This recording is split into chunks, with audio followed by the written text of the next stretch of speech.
I'm going to start with this story that I swear took so many hours to wrap my head around, and there are so many layers to it. And I don't think you've seen this story anywhere else, so I'm excited to bring it to your attention. Um, it involves this guy right over here. His name is Nathan Peternell. And if you don't know him, well, strap in, you're about to know a lot about this dude.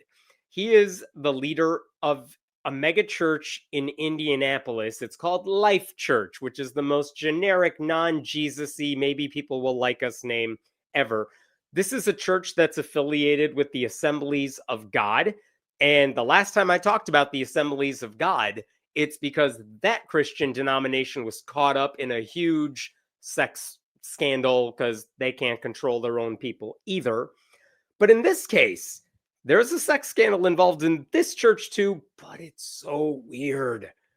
Okay, where do I begin with this church? Let's start with this. Nathan Peternell, he is very, very close friends with this guy right here. Timu Seth MacFarlane, who is also known as Micah Beckwith. The guy on your left on the screen is the lieutenant governor of Indiana, Micah Beckwith. I've talked about him before. He's a Christian nationalist who every time he does an interview, he makes it so clear he just wants to impose his Christianity upon everybody. Like, he talks about nothing else. And these two are very, very close. You could even see in this Instagram caption, happy birthday to one of my best friends and a spiritual brother in arms, Nathan Peternell. He's been a rock solid Jesus follower who doesn't back down to the cancel culture pressures. Okay, great. Good for you guys. That's nice. They also host a podcast together called Jesus, Sex, and Politics, which, yay, that's who I want talking to me about all of those things. So these two are very, very close together. They've worked together for a really long time. And what's very interesting about their relationship, I said this was a megachurch. Life Church is a megachurch. Micah Beckwith is actually the pastor at one of these satellite branches of this megachurch. He still is. Like, he is lieutenant governor, but like, I don't know whether you call the lieutenant governorship his side hustle or the other way around, but Beckwith is still a pastor at one of these churches. So these guys are super, super close. It also got a little scandalous in a sense because this is a headline from last year from the Indianapolis Star. Lieutenant Governor Micah Beckwith signs a no-bid contract with a law firm closely tied to his church. Like, he just said, hey, I need someone to do some government work. Who should do it? Hey, I have some friends in church who could do it. We don't need to bid on it. We'll just give you the contract. But again, when you're a Republican in Indiana, they kind of let you get away with anything you want. So all of this is to say, why do I think the story I'm about to tell you is important? Because it's not just about a megachurch leader.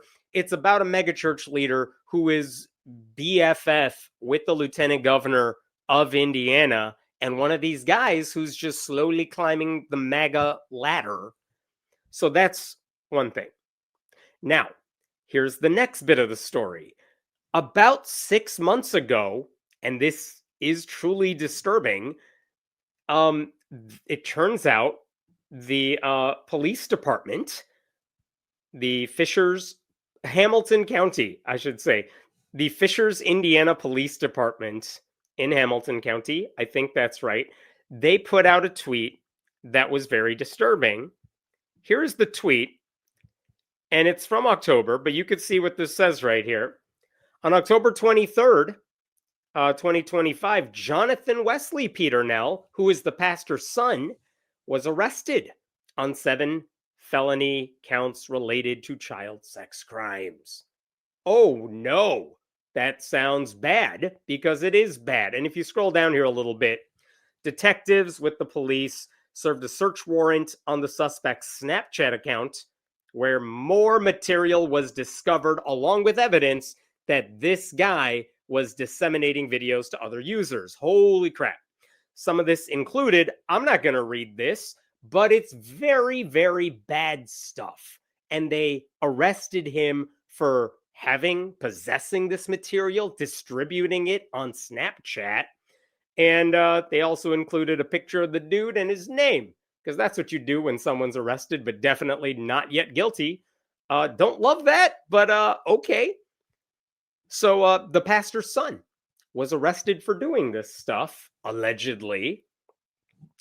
He was 24 years old, the son was, when he was arrested for this stuff. By the way, that Snapchat group where he was allegedly distributing this material, you know what it was called? Diddy Disciples.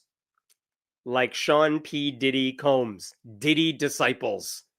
Yikes. Ugh. Don't love that either.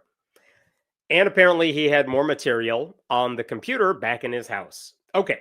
So after the arrest happens in October, the church releases this statement at the time. Official statement. If you go on their website, they have only a couple of pages like who are our leaders, here's the social media, and then statement. And this is the statement. We are deeply saddened by the recent allegations involving Pastor Nathan's adult son and want to express our heartfelt sympathy to all those affected.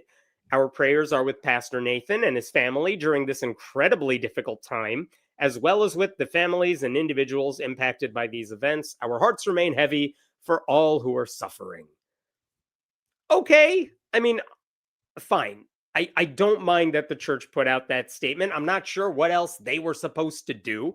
And to be clear, there is no reason to believe the father, Nathan, there's no reason to believe that guy knew about any of this, much less condoned any of this. As far as I knew, this was all news to him as well. So if that is indeed the case, I totally get that everyone involved or everyone connected to that guy, very devastated. Oh no, what do we do? They've been working with law enforcement. I have no reason to think otherwise. Okay, now here's where it gets interesting in another way. There were several episodes of that podcast I told you about where Pastor Nathan talked with Micah Beckwith about what else? Sexual morality, child exploitation. They talked a lot about this stuff. What was the gist of their podcast episodes? Well, it boils down to this is a sin problem. They would blame liberals for supporting LGBTQ rights and that kind of perversion. They would say that pornography of any kind would ruin relationships. It would destroy them. But if you had rock solid faith, at the end of the day, you would never be caught up in such shenanigans. That's what these guys were talking about on their podcast. Now, if you are looking for new episodes of their podcast, don't bother. They haven't uploaded in a while. And interestingly enough, a couple of the episodes that talk about those very issues I just mentioned are no longer in the catalog. For reasons, I don't know.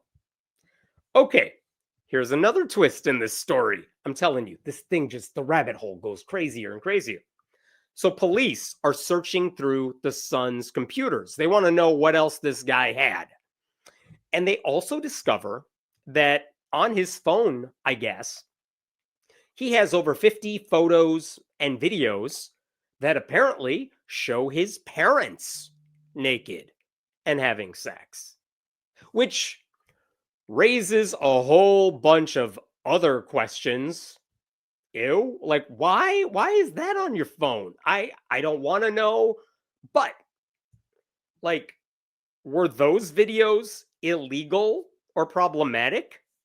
No, other than the fact that the son had them. Ew, I don't know what happened there. But there's no reason to believe there was anything wrong with those videos.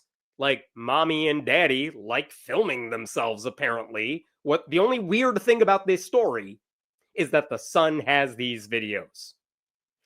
But let's all be adults here and say if a couple wants to videotape themselves for their own pleasure, or even honestly to share it with other people, who the hell cares? Not my business, not your business. I don't care if you're a pastor. I mean, that I don't care. It's for you. You do whatever the hell you want. You're not harming anybody when you do that. So that part doesn't bother me at all. But apparently, Everyone in Pastor Nathan Peternell's church cares very much about this because they all have very unhealthy views about sex altogether. So, that was in October when the boy got arrested. I say boy, he was 24. October is when he got arrested. By December, like the police search of that material, that is now publicly accessible. And it says, well, we were looking through the stuff. We found these videos of the parents. So in December, Peternell has to address his church to talk about the scandal. Not about what his son did, but about what he had recorded in the privacy of his own home. And I'm going to play a clip for you, not of those videos. I'm going to play a clip for you of what he said to his church that day. The audio is really bad, so I tried to include some subtitles here. But here is what he said to the church, then we will talk about it. But in the midst of all of those things, there is a reality that I need to own and I need to address today. Within the covenant of our marriage, my wife and I created private, intimate photos and videos. We've only ever been faithful to one another. And although those files were password protected, they were hacked. And they were hacked from a device without our consent, without our knowledge. And that was done by our son, who was high at the time. We love our son. We forgive him. And we have not abandoned him. We pray for him. Constantly trying to encourage him. But the consequences of that action has caused deep pain. And the fact that those things existed has caused in a lot of people some hurt and some confusion and also some offense. And for that, I am deeply sorry. I want to apologize for that pain that it has brought to this church, to our community that we so treasure.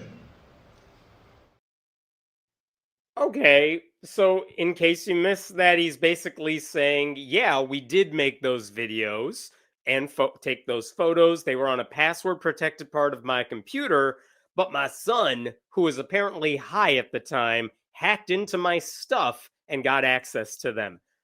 If it's password protected, I don't know how your son hacked into it. Like, how good of a hacker is this kid? And if he's high, is he smarter to be able to hack into this stuff? I don't know. I'm not a hacker.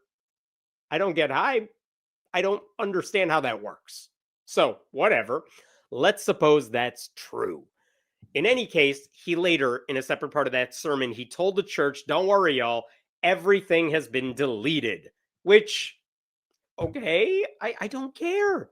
I don't care about this dude's personal videos with his wife, right? So, just to recap where we are at here. Nathan Peternell's son did something, allegedly, very, very horrible. Okay, the apology he gave at church was about the consensual stuff he filmed within the sanctity of his marriage. Videos no one needed to know about, videos he was not sharing with anyone else, and videos that I don't think he had any reason to apologize for. Now, when that started coming out back in December, and he makes that apology video, now people are like, you know, this guy has a very unhealthy relationship with sex. And they were saying this before he did that apology, but this all kind of started snowballing around the same time. There is a website, 24 Site News, and it's run by a guy named Tom Lobianco, who's done amazing research. He's been writing about this story for such a long time. But one of the people he talked to was a woman who used to go to this guy's church. And he said, this guy's been like prying into my sex life for a long time. And he did it when I was a teenager, underage teenager. And this is one of the things this woman said at the time. When Peternell was 39 at the time, he was doing marital counseling because, let me just back up for a second. He's the pastor of this church. A new couple walks into their church and they're newly married or about to be married. The girl's 17 at the time. That apparently doesn't raise any red flags or anything. But he says, if you want to get married at our church, you got to go through premarital counseling with me. So this new couple, new to the church, they go for counseling with Peter now. And this is what this then 17-year-old girl said that the first session would deal with establishing trust. We talked about trust and then seemed like we were wrapping things up. And then he told us not to leave because he had a few more questions for us and he started asking us sexually explicit questions. Peter Nell asked in graphic detail about their body parts and what they did with each other, she said. When the woman's fiancé refused to answer his questions, Peter Nell began pressuring him. Be a man, she said. She was 17, and I don't even know what the legal age is for all of this, but ew. This would be inappropriate conversation if these people were in their early 20s. Because what? No, I've heard so many stories about churches that want to do premarital counseling by a pastor who clearly is not trained as a therapist or a counselor or anything like it, and it's just nosy as shit. That's what this sounded like. Also, around this time that story's coming out, by the way, that woman in question, now much older, she has put out a video where she's like, let me tell you all the creepy things he asked me. She said she and her fiance, they did not go back to that church because this dude was way too interested in what was underneath their clothes and like nothing else. They never went back there, but she actually documented it in real time, like things he asked. She wrote a letter to the church saying this was completely inappropriate.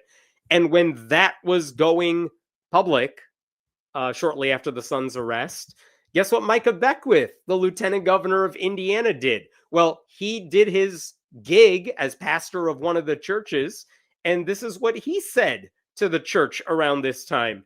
Beckwith, who serves as the head pastor of Peter Nell's Noblesville campus, and the state superintendent of the Assemblies of God, Chad McAtee, appeared to address the revelations of abuse for the first time Sunday by telling churchgoers that the enemy is spreading lies. Great. So just gaslighting everybody here. So I just wanted to bring that one to your attention.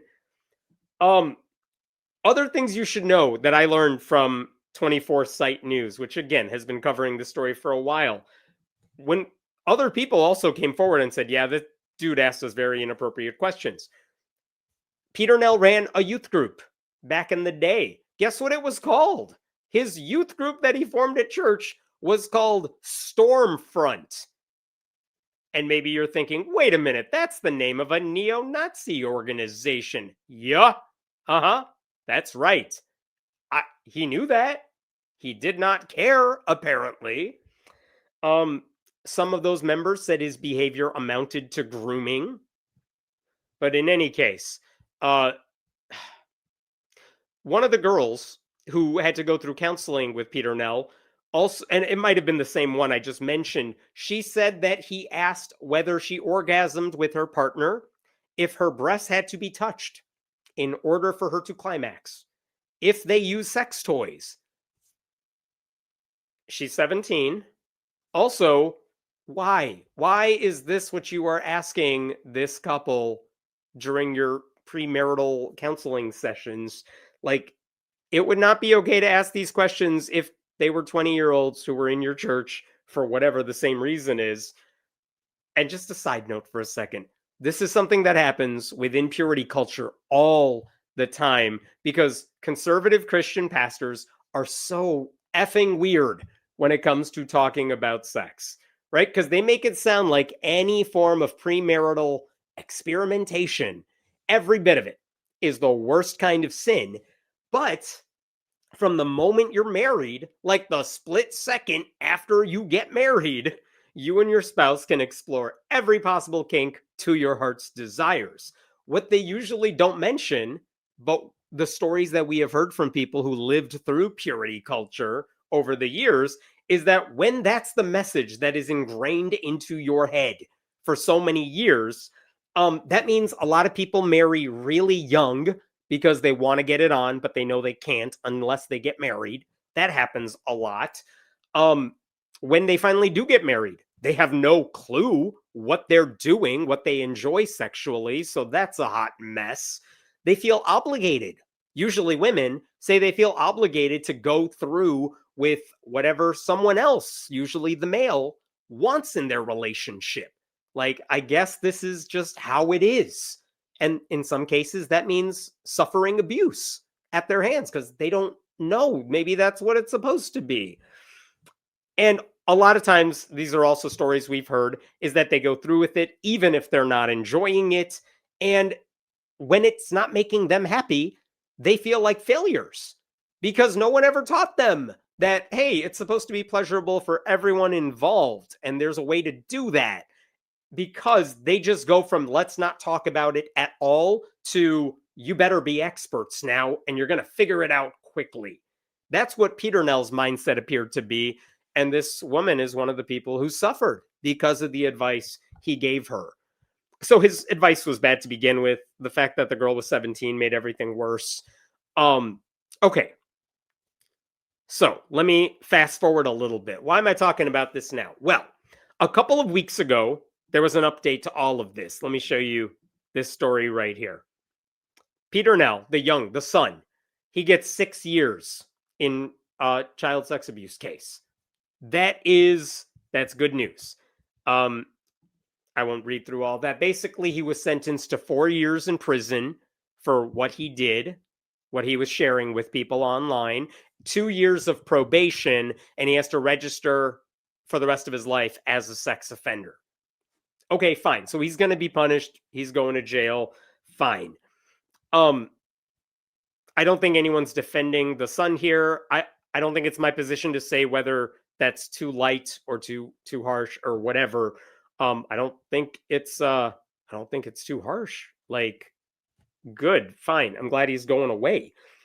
Now, there's one more twist to this story. While all this drama has been going on, the Assemblies of God, the people overseeing that denomination, they still can't get over the fact that Nathan Peternell made sex tapes with his wife. That's where their concern is during all of this. And I guess where they're coming from is if you look at the Assemblies of God's bylaws, let me show you this. There's one section right here. It's on page 68 of their 112-page rule book. It says if you were a leader of the Assemblies of God church somewhere, you could be at cause for disciplinary action if, look at right over here, if there is a moral transgression involving pornography. Now, if I'm reading that, that makes it sound like, yeah, I guess if there's a pastor who's addicted or watching it and they're like, well, you're not supposed to be doing that. Okay, I mean, we can have a separate discussion about whether they take that stuff too far too. But they are apparently going after this guy because he violated that particular rule by making his own.